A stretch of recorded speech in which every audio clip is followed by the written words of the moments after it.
ಎಕ್ಸನ್ನ Elon Musk ಅಥವಾ ಹಿಂದಿನ ಟ್ವಿಟರನ್ನು Elon Musk ಖರೀದಿ ಮಾಡಿದ ಬಳಿಕ ದ್ವೇಷ ಭಾಷಣ ಉಲ್ಬಣವಾಗಿದೆ ಇದರಲ್ಲಿ ಅಂತ ಹೇಳಿ 8 ತಿಂಗಳುಗಳ ಕಾಲ 50% ದ್ವೇಷ ಭಾಷಣ ಅಲ್ಲಿ ಜಾಸ್ತಿಯಾಗಿದೆ. ಜನಾಂಗೀಯ ಸಲಿಂಗಕಾಮಿ ತೃತೀಯ ಲಿಂಗಿಗಳ ವಿರುದ್ಧವಾಗಿ ಭಾಷಣ ಜೋರಾಗಿ ನಡೆದಿದೆ. ಅಲ್ಲಿ ಸಂಶೋಧನಾ ತಂಡವೊಂದರ ಅಧ್ಯಯನದಿಂದ ಈ ಒಂದು ಮಾಹಿತಿ ಹೊರಬಿದ್ದಿದೆ. ಬರ್ಕಲಿಯ ಕ್ಯಾಲಿಫೋರ್ನಿಯಾ ವಿವಿಯ ಡೇನಿಯಲ್ ನೇತೃತ್ವದ ತಂಡ ಆನ್ಲೈನ್ನಲ್ಲಿ ದ್ವೇಷ ಭಾಷಣಗಳು ನಿರಂತರವಾಗಿ ಹೆಚ್ಚಳವಾಗ್ತಾ ಇದೆ ಅಂತೇಳಿ ಹೇಳಿದೆ. ಆಫ್ಲೈನ್ನಲ್ಲಿ ಹಿಂಸಾತ್ಮಕ ದ್ವೇಷಾಪರಾಧಗಳು ಹೆಚ್ಚಾಗಿವೆ ಅಂತೇಳಿ ಕಳವಳ ವ್ಯಕ್ತಪಡಿಸ್ತಾ ಇದೆ.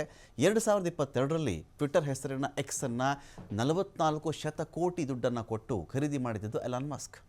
ದ್ವೇಷ ಭಾಷಣ ಕಡಿಮೆ ಮಾಡ್ತೀನಿ ನಾನು ಅಂಥೇಳಿ ಆ ಭರವಸೆ ಕೊಟ್ಟಿದ್ದೇ ಇದೇ ಮಸ್ಕ್.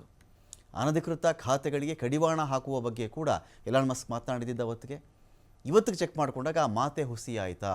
ಮಸ್ಕ್ ಎಕ್ಸನ್ನು ಖರೀದಿ ಮಾಡಿದ ಬಳಿಕ ದ್ವೇಷ ಭಾಷಣ ಹೆಚ್ಚಳವಾಗಿದೆ. ಆ ರೀತಿಯ ಪೋಸ್ಟ್ಗಳ ಸಂಖ್ಯೆ ಜಾಸ್ತಿಯಾಗಿದೆ. 50% ದ್ವೇಷ ಭಾಷಣ ಬರೀ 8 ತಿಂಗಳಲ್ಲೇ ಜಾಸ್ತಿಯಾಗಿದೆ. ಪೋಸ್ಟ್ಗಳ ಸಂಖ್ಯೆ ವಾರಕ್ಕೆ ಸರಾಸರಿ 2179ರಿಂದ 3246 ಜಿಗಿತ ಆಗಿದೆ. ಇಲ್ಲಿ 2022-23ರಲ್ಲಿ ಜೂನ್ 9ರವರೆಗಿನ 47 ಲಕ್ಷ ಇಂಗ್ಲಿಷ್ ಭಾಷೆ ಪೋಸ್ಟ್ ಆನ್ಲೈನ್ನಲ್ಲಿ ದ್ವೇಷ ಭಾಷಣಗಳ ಪೋಸ್ಟ್ ಆಗಿದ್ವು. ಆಫ್ಲೈನ್ನಲ್ಲಿ ಹಿಂಸಾತ್ಮಕ ದ್ವೇಷಾಪರಾಧಗಳಿಗೆ ಸಂಬಂಧಪಟ್ಟಂಥ ಪೋಸ್ಟ್ ಅಂತ ಹೇಳಲಾಗಿದೆ. ಅನಧಿಕೃತ ಖಾತೆಗಳಿಗೆ ಕಡಿವಾಣ ಹಾಕುವಂಥ ಭರವಸೆ ಎಲ್ಲಿ ಹೋಯಿತು ಹಾಗಾದರೆ? ಬರೀ ವೇದಿಕೆಗೆ ಭಾಷಣಕ್ಕೆ ಮಾತಿಗೆ ಅಷ್ಟೇ ಸೀಮಿತವಾಯಿತಾ?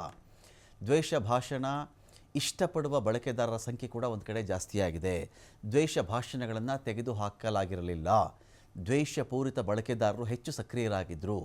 ನೂತನ ಸಂಶೋಧನಾ ತಂಡವೊಂದರ ಅಧ್ಯಯನದಿಂದ ಈ ಆಘಾತಕಾರಿ ಮಾಹಿತಿ ಹೊರಬಿದ್ದಿದೆ.